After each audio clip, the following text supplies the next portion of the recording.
제가 늘 하는 말이 있는데요. 개인의 운명이 시대의 운명을 이기지 못한다. 시대를 만나지 못하면 거부가 될 수가 없어요.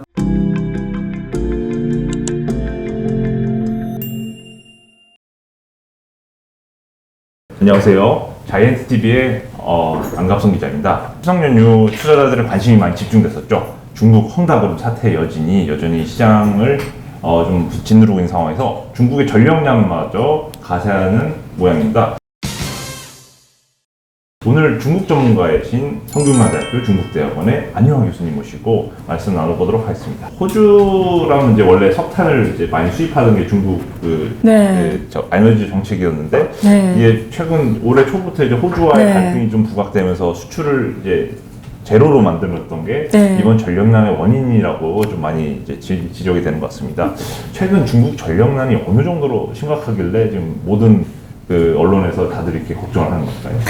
일단 현재 중국에는 21개 성시, 지금 공식적으로는 34개 성시가 있어요. 근데 그 중에 21개 성시가 전력난이 발생했습니다. 다시 말해서 갑자기 전기가 안 오는 거죠. 그리고 전기가 멈추면서 수도도 또 돌아가지 않은 거죠. 그래서 굉장히 특히 중국 동북 지역, 거기 굉장히 춥거든요. 지금 갑자기 전기, 물 다 끊기면서 굉장히 생활에 어려움을 지금 만들고 있는 상황입니다.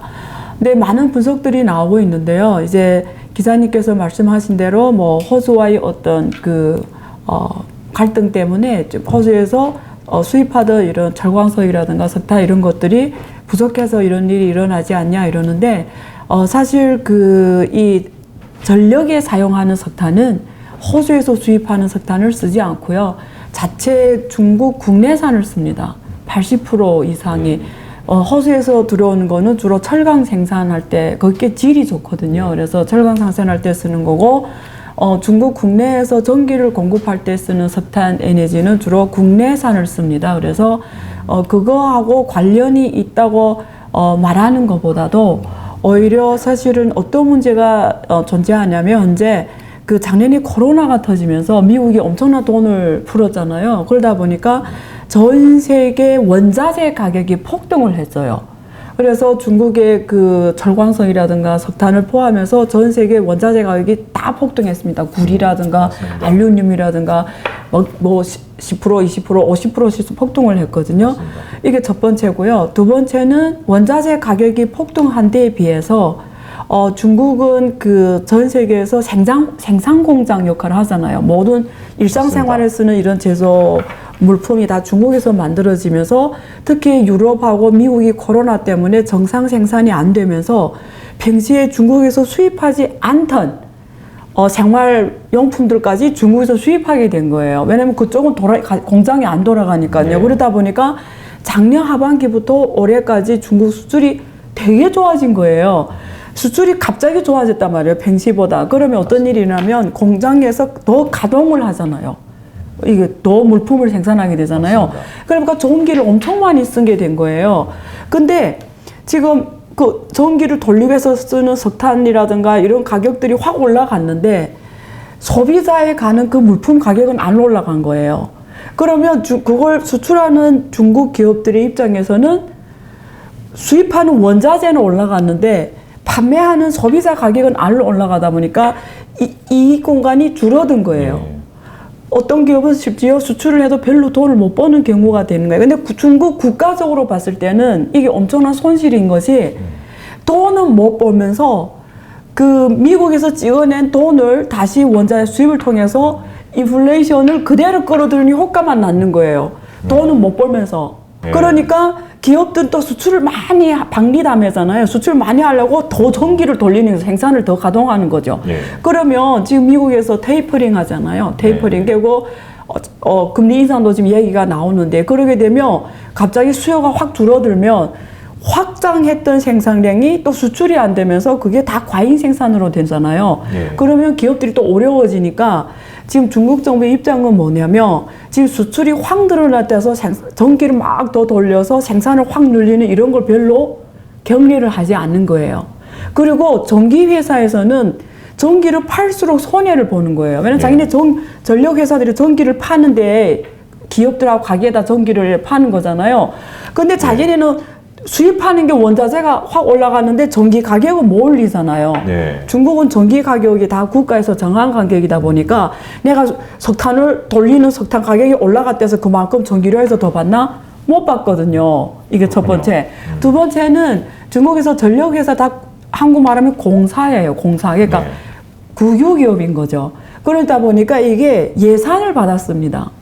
그러면 원자재 가격이 오르기 전에는 100만 원 예산이 올해 충분히 우리 동네 전기를 공급하고 남았는데 원자재 가격이 확 올라가니까 기존의 100만 원으로는 평시에 절반밖에 못 사오는 거예요. 그럼 전기량이 50을 공급해야 내가 되는 거예요. 그럼 50 공급하다 보니까 실제는 전력을 다 공급하면 안 되는 거죠. 그래서 자기네 입장에서는 예산은 돈 못 받아오고 그럼 어떻게 하죠? 전기를 끊을 수밖에 없는 거죠. 근데 전기를 끊을 때도 이제 기업들보다 이제 당장 소비자들이 쓰는 예를 들면 신호등이라든지 그런 전기를 먼저 끊었다는 게 되게 중국 내 불만을 야기하는 거예요. 그게 왜 그러냐면 생각해 보세요. 그 지방 정부 입장에서는 지금 중국 지방 정부는 첫째 지방 정부채가 너무 많아요. 그럼 지방 정부는 매년마다 엄청난 이자를 갚으면서 이 재정을 운영을 해야 되는데 지방 정부 입장에서 주요 수입이 텍스예요. 지방 세금이에요. 세금을 누가 내냐? 기업들이 내는 거잖아요. 그럼 기업들이 생산 활동을 못하고 수익을 못 내면 기업 소득세 못 받는 거잖아요. 그러니까 지방 경제 발전을 위해서는 기업이 타격을 받으면 안 되는 거죠. 그럼 기업과 가게 둘 중에 하나를 선택해야 되는데 그러면 기업은 될수록이면 정상 활동을 하게 하려고 하는 거죠. 근데 사실 가게가 쓰는 전기는 많지는 않아요. 기업들이 많이 쓰는 거지. 그래서 기업들도 지금 전기가 없어서 생산을 막 며칠씩 지금 정지하거든요. 근데 지방정부 입장에서는 기업들을 이왕이면 좀 더 그래도 서포트해야 된다라는 게 있죠. 예, 그런 면에서 가게에서 쓰는 전기를 좀 전략하자라는 게 있었던 거고요. 전력난이 심각한 곳이 동북삼성과 또 저장성, 장수성 같은 동남 해안부 지역이죠. 그쪽에 또 이제 세계 공장으로서 제조 그 시설이 몰려 있지 않습니까? 그러면 최근 그 불어닥친 전력난이 도대체 앞으로 겨울이 또 계속되면서 석탄 수요는 계속 늘어날 것 같은데요. 언제쯤 이런 공장 가동이 좀 정상화될까요?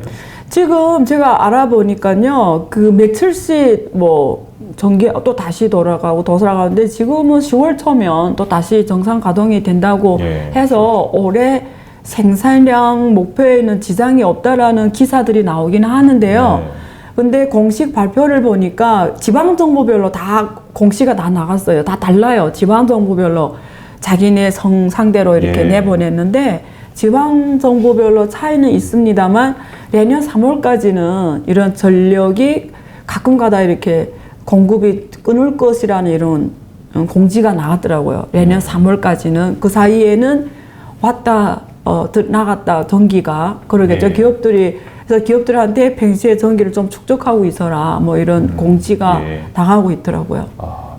또 호주산 대신에 다른 분석을 해주신 분들에 의하면 인도네시아라든지 러시아산 석탄을 수입하는 걸로 충분히 이런 전력을 해소할 수 있다고 말씀하시는 분도 있던데 이런 의견에 대해서는 어떻게 생각하세요? 사실 그게 석탄이 부족해서 발생하는 건 아니고요. 주로 원자재 가격이 가격 인상이 큰 문제예요. 그거 문제. 그러니까 브라질에서도 많이 수입해. 그러니까 철강석은 거의 대부분이 50%가 호주에서 수입이 됐고요.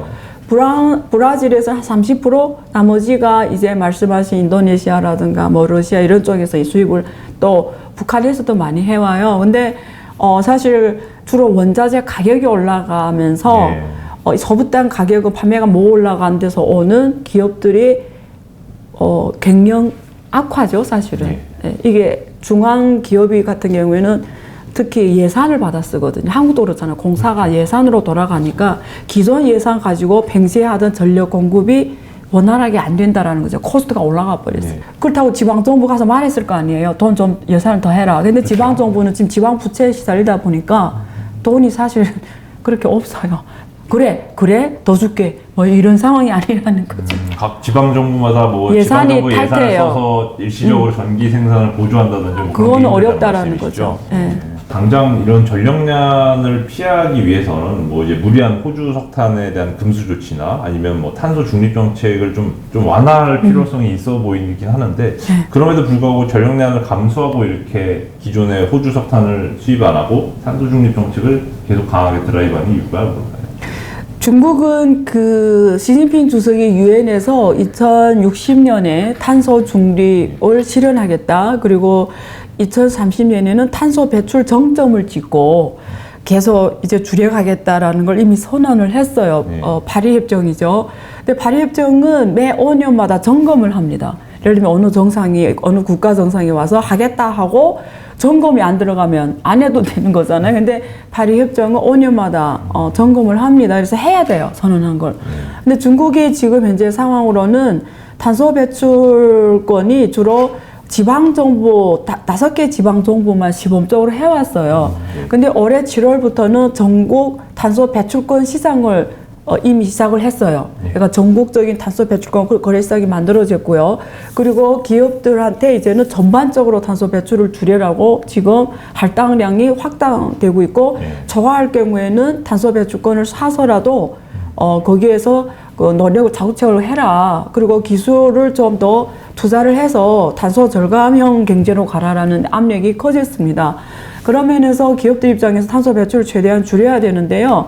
그 중에 중국의 탄소 배출이 주범으로 지금 보고 있는 것이 석탄을 통한 에너지 제공이거든요. 특히 동북 지역 같은 경우는 주로 석탄을 떼서 이렇게 온난 시설을, 집안의 온난 시설을 한단 말이에요. 그러니까 그게 공기 오염의 주범으로 되다 보니까 앞으로 이것을 천연가스로 해가지고 이제 온난 집의 온난 이런 시설 돌려라 뭐 이런 건데 문제는 천연가스가 되게 비싸요. 엄청 비싸다 보니까 가게들이 부담이 커진 주로 러시아에서 수입해 오는데 비싸다 보니까 아직도 석탄을 주로 70%가 아직도 에너지 70%가 석탄을 돌리고 있거든요. 그래서 또 지금처럼 수출이 확 늘어나면 기업들이 더 가동을 하다 보니까 석탄이 더 많이 쓰게 되니까 더 오염이 되는 거죠. 그런 면에서 또 지금 시진핑이 추진하고 있는 이 친환경 이 정책과 굉장히 지금 ESG 이런 정책과 위반이 되니까 또 지금 그걸 각 지방 성시별로 공산당 서기들한테 할당을 했어요. 올해는 얼마 줄여, 얼마 뭐 이렇게 할당 딱딱딱 이게 사회주의 국가 특징이잖아요. 그러니까 아까 말씀대로 원자재 가격이 올라가서 부담이 큰 데다가 또 위에서부터 각 지방 정부 당석이 성장 앞으로 얼마를 줄여라 이 뭐 완성 이런 게 있다 보니까 더 지금 뭐 예산을 확장할 이유가 없는 거죠. 그렇죠?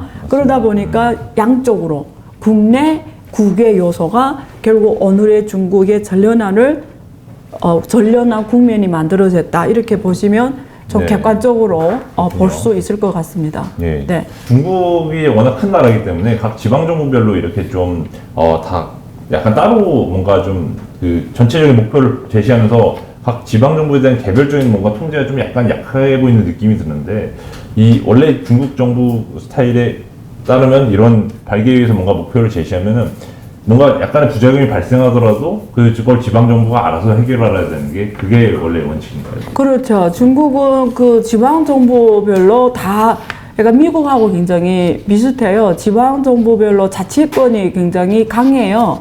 강한데, 발개이 같은 경우에는 중국 그 중앙정보기관 중에서 가장 힘이 센 기관입니다. 그래서, 이게 중국 전체의 기획실 역할을 하는 거죠. 그러다 보니까 거기서 나오는 정책은 중앙정책이어서 지방정부가 반드시 따라야 되고요. 또 점검을 합니다. 그래서 이 몇 개 중앙기관이 나오는 거는 지방정부 입장에서는 할당량이 다 주어지기 때문에 반드시 맞춰야 되는 거고요. 그걸 하지 못할 경우에는 그 각 지방성시 당서기들이 있고 성장이 있지 않습니까? 그분들이 커리어, 그러니까 진급에 영향을 받죠. 점수화를 하거든요. 뭐 예를 들면 ESG 할당이 내려갔다 그걸 완성함에 따라서 이 공산당 석이나 성장에 대한 이 점수가 매겨져요. 그런 면에서 그 담당 당서기와 담당 성장의 입장에서는 맞춰야 돼요. 그럼에도 불구하고 맞추지 못할 때가 많아요. 그래서 실제 상황이 그렇게 안 되는데 혼자서 노력한다고 되는 건 아니니까. 네. 그런 부분이 있죠. 네. 일단 뭐 그러니까 중앙 정부가 네. 지방 정부에 인센티브를 부여하는 구조 자체도 약간 당장의 전력난을 해소하기는 좀 어려운 방향으로 설계됩니다. 어렵죠. 왜냐면 그게 사실 그렇게 왜냐면 지방이라는 게 한국 지방 개념이 아니고요. 거기는 거의 지방별로 인구가 1억이 넘어갑니다. 아까 각 성이라고 했을 때는 인구가 기본 1억이 넘어가요. 그리고 어느 한 뭐 공무원이 뭘 더 준대서 해결할 수 있는 규모가 아니에요. 그렇기 때문에 예를 들면 동북이 지금 저런 전력난이 발생해서 뭐 거기에 특별히 뭐 더 해줄 수 있다 이렇게 의사결정이 이루어질 수가 없어요. 네. 중국이 또 에너지 안보를 해결하기 위한 차원에서 또 동부 해안가에도 네. 꽤나 많은 수의 원자력 발전소를 짓고 있다는 보도도 많이 맞습니다. 있었는데 네. 실제로 중국이 원자력 강국이긴 하지 물론 이제 핵도 갖고 있고요. 한국도 갖고 있지만 실제로 원전 운용이나 이런 노하우나 기술력에 대해서는 좀 아무래도 부족하다는 시견이 좀 있는데 이에 대해서는 좀 그렇게 보지는 않아요. 중국은 원자력 기술이 지금 세계 어디나라도 부족하지가 않고요. 사실 지금 한국에 있는 원자력 발전소보다 기술이 뛰어났어요. 왜냐면 지금 그 동해 연안에 지은 그 핵 발전소들이 만약에 터지면 큰일이 나잖아요. 일본처럼. 그런 게 있으면 안 되기 때문에 그게 지금 다 안정장치를 만들어 놨어요. 터져도 유출이 안 되게끔 기술이 이미 그렇게 돼 있어요. 그래서 일본 같은 사례는 나오지 않습니다. 그래서 그걸 이미 다 나중에 그게 터졌을 때 왜냐면 그게 다 자기 자국 국토인데 거기서 터져서 유출이 되면 나라가 망하는 거잖아요. 그래서 그걸 이미 제가 확인을 했거든요. 그래서 그게 제가 가서 뭐 기술적으로 전문가는 아니에요. 근데 제가 관련 전문가한테 확인한 결과 저도 거기에 대해 엄청난 컨선이 있거든요. 그래서 확인한 결과 그 장치를 다 해놨대요.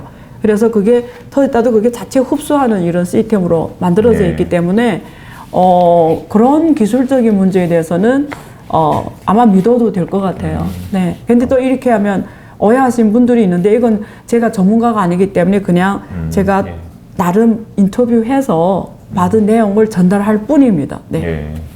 알겠습니다. 그 중국 정부가 전력난 이후로 혹시 뭐 호주와의 약간 화해 시도를 하거나 아니면 다시금 호주산 석탄의 수입을 재개할 가능성은 없나요? 그런 거는 힘들 것 같아요. 왜냐면 이번에 그 쿼드 만남이 또 이루어졌잖아요. 이번에 바이든. 그래서 일본하고 호주는 공공연연하게 중국을 대항하는 정책을 지금 추진해 가고 있기 때문에 중국 정부 입장에서는 전혀 그럴 이유가 없고 아무리 어렵더라도 하지 않죠.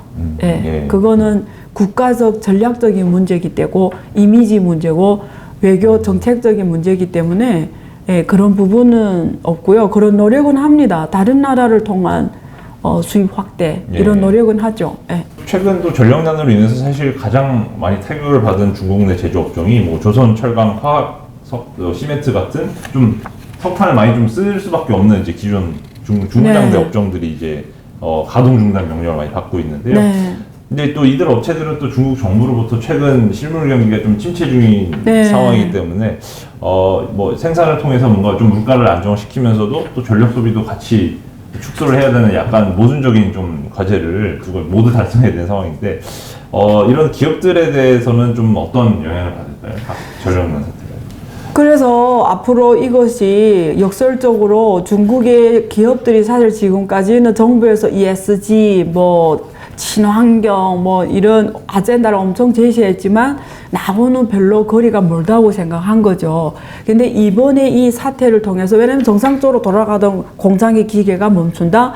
이거는 기업을 경영하는 입장에서 보면 엄청난 사고잖아요. 돌아가다가 한번 정지하면 그거는 복구할 수 없는 사고가 일어날 수도 있는 거고요. 데이터 같은 경우에는 다 잃을 수도 있는 거고요. 그래서 아마 이런 걸 경험하면서 중국 기업들한테 탄소 배출, 그리고 ESG, 그리고 기술 개발, 이런 친환경 기술 개발에 관한 중요성을 각인시키는 아주 큰 전환점이 될 거예요. 그래서 앞으로 경영자들은 이제는 자체 전력난을 해결하기 위한 이런 자구 체계, 그리고 ESG 좀 더 ES 지표를 높게 할 수 있는 친환경된 기술 개발에 투자를 엄청 할 것 같고요. 탄소 배출권 거래 참여를 더 활성화할 것 같아요. 마침 또 중국 정부가 탄소 배출권 시장을 전국적인 거래 시장을 만들어냈으니까요. 그런 면에서 중국 탄소 배출권 시장이 더 활성화될 것으로 보고 탄소 가격도 네. 더 올라갈 것으로 보입니다. 예. 결국 그러면 중국 전력난 사태에 대해서 사실 많은 투자자분들이 걱정하시는 부분은 네. 뭐 이제 그린플레이션이라는 표현이 나오지 않습니까? 네. ESG를 추구하다 보니까 기존의 에너지 산업에 대한 투자는 신규 투자를 줄이게 되고 네. 그게 유가 상승이나 뭐 그렇죠. 말씀하신 대로 원자재 가격 상승을 네. 불러와서 결국 최종적으로 소비자들이 한때, 구매하는 물가가 올라갈 수 있다. 네. 뭐 근데 또 물가가 오르게 되면 또 연준은 또 금리를 올려가지고 네. 빨리 예상보다 빨리 올릴 거란 네. 말이죠. 이런 부분에 대해서는 좀 어떻게 보세요? 지금 이미 돈을 점락적으로 풀었기 때문에 미국 같은 경우에는 이미 소비자 물가 지수가 5%를 넘어가서 이건 굉장히 높은 숫자예요. 그래서 파월 의장은 지금 양난 트레이드 오프 이러지도 못하고 저러지도 못한 상황이 지금 연출이 되고 있는데 지금 더 큰 재앙을 막기 위해서는 테이퍼링 할 수밖에 없고요, 올해 안에. 그리고 빠르면 금리 인상도 해야 되는 상황에 연출이 됩니다. 그러면 이머징 국가들한테는 엄청난 이게 샥이에요. 네. 그래서 이게 또 물가를 올리거든요. 그러니까 이게 악성순환이 되는 거예요. 지금 이미 올렸잖아요. 왜냐면 달러가 기축통화이기 때문에 미국은 자기네 이게 달러를 많이 찍어내면 그 인플레이션을 해외에 수출하는 게 원자재를 통해 수출이 맞습니다. 되는 거예요. 그래서 이머징 국가들은 그걸 수입을 하기 때문에 특히 중국은 찍어낸 돈이 고스란히 원자재 가격을 통해서 중국의 수입 인플레이션이 되는 거예요. 근데 수출하는 가격은 그렇게 못 받아 보니까 이거는 수출할수록 장사가 안 맞는 장사인 거죠. 근데 거기다 대고 금리를 또 올린다? 그러면 또 올라가게 돼 있어요. 그래요. 이게 또 올라가요. 그러면 이제는 소비자 물가까지 다 올라가게 되는 거예요. 그러면 전체 경제가 디플레이션이 나오는 거죠. 왜 디플레이션이 뭐냐면 경제는 성장을 못 하는데 물가만 올라가는 거죠. 그러면 이거는 우리 경제학에서 보면 가장 terrible, 계속 가장 안 좋은 경제 상황입니다. 성장은 없는데 물가를 오르니까 실제 사람들의 소득은 줄어든 거고요. 네. 우리 생활은 수준이 떨어진 거게 되죠. 맞습니다. 근데 지금 그런 상황이 이미 연출되고 있는 거죠, 사실은. 이 중국이 보는 일대일로 정책과의 에너지 안보의 미래를 좀 어떻게 전망하시나요?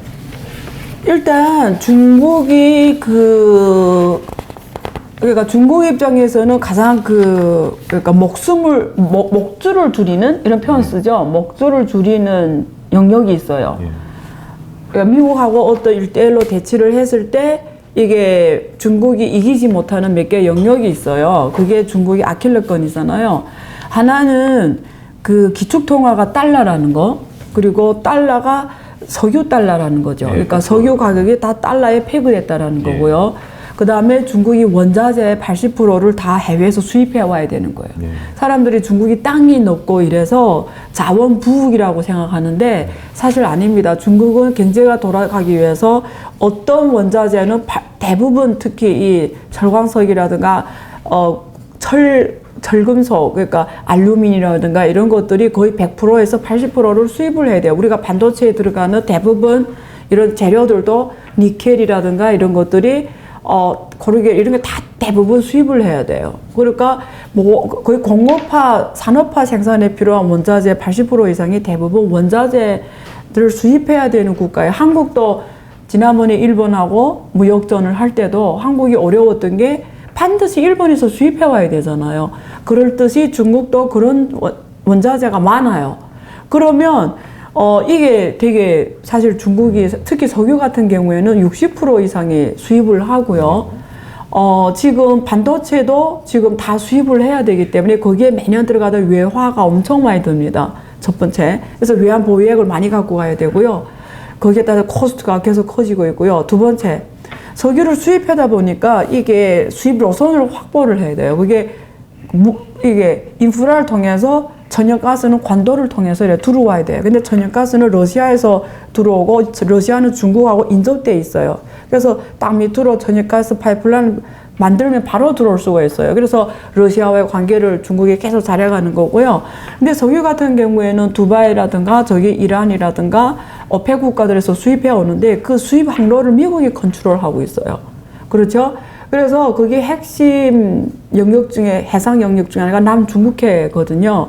그래서 거기서 들어오는 통로를 반드시 확보해야 되기 때문에 미국은 그걸 알고 있기 때문에 거기를 지금 자기네 강한 항공, 해군, 육군 이런 게 아니라 해군과 항공 뭐 이런 걸 이용해서 거기를 계속 컨트롤하려고 하고 있고, 중국은 거기를 또 확보를 해야 하기 때문에 거기서 충돌이 지금 계속 일어나고 있거든요. 그리고 최근에 와서는 지금 미국이 바이든 정부가 지금 대만 해요. 그래서 일본, 대만, 호주가 하나의 제1 열도선, 군사 열도선으로 해서 중국을 포위하는 정책을 지금 펼치고 있어요. 그래서 대만 해협에서도 지금 긴장 상태가 계속 만들어지고 있어요.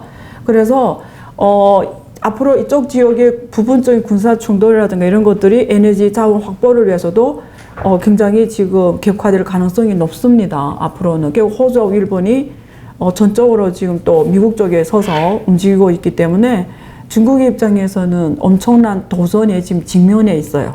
지금. 네. 안 그래도 지금 중국 4분기 성장률을 많이 우려하시는 시각이 네. 많더라고요. 그럼 중국 4분기 성장률 전망이나 뭐 스태그플레이션 향후에 네. 빠질 가능성에 대해서는 어떻게 보십니까? 이미 저는 그 스태그플레이션이 이미 발생했다고 이미 중국에서 봐요. 발생하고 왜냐면 있다. 중국이 하반기 경제 성장률이 엄청 떨어질 거예요. 예. 지금 전력난이 발생한 데다가 지금 헝다 파산 맞습니다. 사례도 왜 나왔겠어요. 그리고 작년 말부터 칭화윤이 북대 방정, 예. 그러니까 중국이 제일 큰 중앙 기업이고 헝다도 중국의 제일 큰 부동산 기업이고요. 관련 계열사들이 8,000개 넘고요. 종사 직원들이 380만 명이 되는 예. 기업이에요. 이런 기업들이, 자이언트 기업들이 무너진다라는 거는 이미 경제가 위기가 시작이 됐다라는 거고요. 하반기에는 더 심각해질 거고요. 수많은 기업들이 더 부도가 날 겁니다. 그래서 그 하반기 경제 성장률은 엄청 안 좋게 나올 거예요. 예. 네. 이 중국 주식 투자 쪽으로 접근하면 사실 지금 뭐 지수라든지 뭐 네. 개별 종목 위주로 많이 좀 내려가는 경우가 많이 있어서 거꾸로 저가 매수 기회를 생각하고 접근하시는 분들도 많이 계시더라고요. 그렇죠. 근데 뭐 이런 투자자분들의 뭐 개인 투자마다 물론 개인마다 네. 투자 전략은 다르시겠지만 네. 보통 이제 개인분들한테 중국 주식 투자하시는 분들한테는 좀 어떻게 조언을 하고 해주세요? 그런 건 있어요. 이렇게 위기가 올 때는 좋은 자산도 같이 떨어집니다. 예. 그래서 우리가 진짜 세계적인 부를 만든 사람 실제 보면 위기 때 큰 부를 만들었거든요. 뱅지에는 이게 그냥 등락이잖아요. 그래봤자 20-30%, 많이 벌어봤자 20-30%예요. 뱅지는. 이게 결국 거의 등락이 없을 때도 있어요. 제가 그 자본시장 연구원에 있을 때 제 기억으로는 2010년, 11년, 12년에 한국 주가 지수는 거의 움직임이 없었어요. 박스피였죠. 박스권에 있어서 그때 우리가 연구한 과제 중에 하나가 뭐냐면 어떻게 박스권을 탈출할 것인가. 네. 한국 지수는 왜 계속 박스권에, 그게 이슈여서. 그럼 돈을 못 벌어요. 근데 돈을 벌 수 있는 시장은 굉장히 이게 변동이 커야 됩니다. 변동이 크다라는 거는 우리 개인들한테는 위기가 왔다라는 거예요. 그러니까 엄청 샥이 왔다라는 건 큰 이게 저점이 만들어지는 시점이거든요. 평시에는 이런 게 안 나와요. 그러면 이게 샥이 올 때는 좋은 자산이, 우리가 외환위기 때 한국이 경험한 것처럼 좋은 자산이 같이 무너져요. 그러면 이럴 때는 일반 개인 투자자 입장, 일반 기업들 입장에서는 좋은 자산을 볼 수 있는 눈이 있어야 되겠죠. 근데 이게 갑자기 위기 온 다음에 발견되는 게 아니에요. 평시에 그래서 그런 공부를 많이 해야 돼요. 이 경제적 흐름 공부, 그리고 그 자산에 대해서 내가 계속 팔로우를 해야 위기 딱 발생할 때 저게 자산이 싸냐 비싸냐를 판단하지, 평소에 멍하니 있다가 뭐 위기 온 다음에 싸다 판단 못 해요. 어느 것이 좋은 자산이냐 판단 못 해요. 그러니까 우리는 늘 공부하는 자세로 내가 관심 가는 섹터에서 계속 거기에 대해서 느낌을 갖고 가야 위기 왔을 때 기회를 잡을 수가 있고 현금을 보유를 하고 있어야 되겠죠. 현금은 네. 위기가 올 때를 대비해서 또 현금을 또 충분히 보유하고 있어야 되고요. 그리고 지금은 그런 시기입니다. 현금을 보유하고 기회를 기다리는 시기고, 대신에 공부를 지금 빨리 많이 해야 되는 시기고요. 그래서 섹터도 또 중요해요. 미래 갈 수 있는 섹터에 투자해야죠. 미래 성장성이 있는 섹터. 중국은 조금 좋은 점이 국가에서 퇴출시키는 섹터를 공표를 해요. 그 중에 이번에 그 비트코인 제재가 나왔는데 거기서 그 채굴업이 있잖아요. 맞습니다. 이번에 처음으로 중국에서 퇴출하는 산업 명단에 넣었어요. 그래서 예를 들면 이런 것도 절대 자산이 싸다고 싸면 안 돼요. 맞습니다. 100지보다 자산이 싸다고 하면 사면 안 되고요. 국가가 앞으로 주도 산업으로 될 만한 산업들에서 뱅신이 이런 가격인데 위기 때문에 유동성이 떨어지니까 확 죽은 맞습니다. 이런 기업들 그럼 공부를 해야죠. 네. 그래도 평소에 중국 정부가 정책적으로 수출을 장려하는 B2B 업종, 네. 특히 뭐 반도체, 배터리, 네. 전기차 그렇죠. 위주로 뭐 투자를 하면 그렇죠. 괜찮다. 또 최근에는 맞습니다. 뭐 국영 기업들도 뭐 이제 내수와 관련해서는 좀 1등주 위주로 좀 괜찮다라고 말씀 주셨는데 이런 섹터에 대한 좀 그 강세 전망은 여전히 유효하신가요? 사실 이렇게 보시면 돼요. 여러분들은 지금 시대의 흐름이 제가 늘 하는 말이 있는데요. 개인의 운명이 시대의 운명을 이기지 못한다. 이 말을 하거든요. 그러니까 우리가 알고 있는 세계적인 부자들이 있잖아요. 그 사람 당연히 부지런하고 똑똑하고 이런 개인적인 장점이 그 사람의 성공을 이끌었겠지만 아무리 그런 사람이라도 시대를 만나지 못하면 거부가 될 수가 없어요. 그래서 시대적 운명이 있었기 때문에 그 사람의 그런 것들이 플러스가 돼서 세계적 부자가 된 겁니다. 중국 같은 경우 대표적인 사례가 마윈입니다. 마윈이 똑같은 마윈을 지금 시점에 똑같은 일을 시킨다 성공 못해요. 그래서 지금 시점에서 제일 중요한 거는 앞으로 시대적 운명을 만들 수 있는 산업이 뭐가 있을까 보면 말씀하신 대로 우리가 블록체인이라든가 IoT라든가 AI라든가 클라우드 컴퓨팅이라든가 그리고 그 빅데이터라든가 그죠? 예. 자율자동차라든가 스마트 산업이라든가 뭐 그런 게 있잖아요. 이런 것들이에요. 근데 이런 것들이 투자할 때 조심해야 되는 게 지금은 돈 못 벌어요. 왜? 아직 그 시대가 오지는 않았어요. 좀 가야 돼요. 그렇기 때문에 지금 진입을 해서 바로 돈 번다 이런 개념은 아닙니다. 그렇기 때문에 자기의 그 투자 기관과 목표 수익률이 있을 거 아니에요. 거기에 맞춰서 꼭 이런 미래 산업에 투자해라는 말이 아니에요. 그렇기 때문에 그러면 지금 단기에 우리가 가치주라는 게 그런 개념이거든요. 그러니까 이제 앞에서 말한 이런 성장 시대적 흐름을 갖고 오는 성장 산업들은 우리가 그로스를 본다고 해요. 그로스 성장을 벌어요. G를 보거든요. 그거는 우리가 개인 투자 입장에서는 가격 차이를 보는 거예요. 내가 들어갔을 때 차이와 팔고 나올 때 차이를 캐피탈 게인이라고 하거든요. 그걸 보는 개념이고 이런 우리가 위기 때마다 건질 수 있는 단기로 돈 벌 수 있는 거는 가치주가 확 떨어질 때입니다. 그러면 중국 같은 경우에는 제일 큰 장점이 소비주잖아요. 왜냐면 사람들이 머릿수가 많잖아요. 인구가 많으니까 소비 규모가 클 수밖에 없기 때문에 필수품 이런 소비들이 위기 때 같이 떨어지거든요. 그렇죠? 위기 때. 그러면 그런 것들이 중국은 어차피 그 인구가 있기 때문에 정상화됐을 때 그 소비가 더 갈 수밖에 없기 때문에 그런 것들이 일시적인 어떤 샥이 와서 떨어질 때가 우리가 단기로는 수익을 실현할 수 있는 좋은 기회입니다. 그렇기 때문에 이걸 구분해서 하셔야 돼요. 투자라는 거는. 네. 뭐 예를 들자면 뭐 돼지고기를 판매하는 업체라든지 네. 아니면 뭐 소스를 판매하는 뭐 그리고 건강식품이라든지 건강식품, 그렇죠. 예. 그리고 의료 제약 뭐 이런 것들이 다 예. 그렇죠. 네.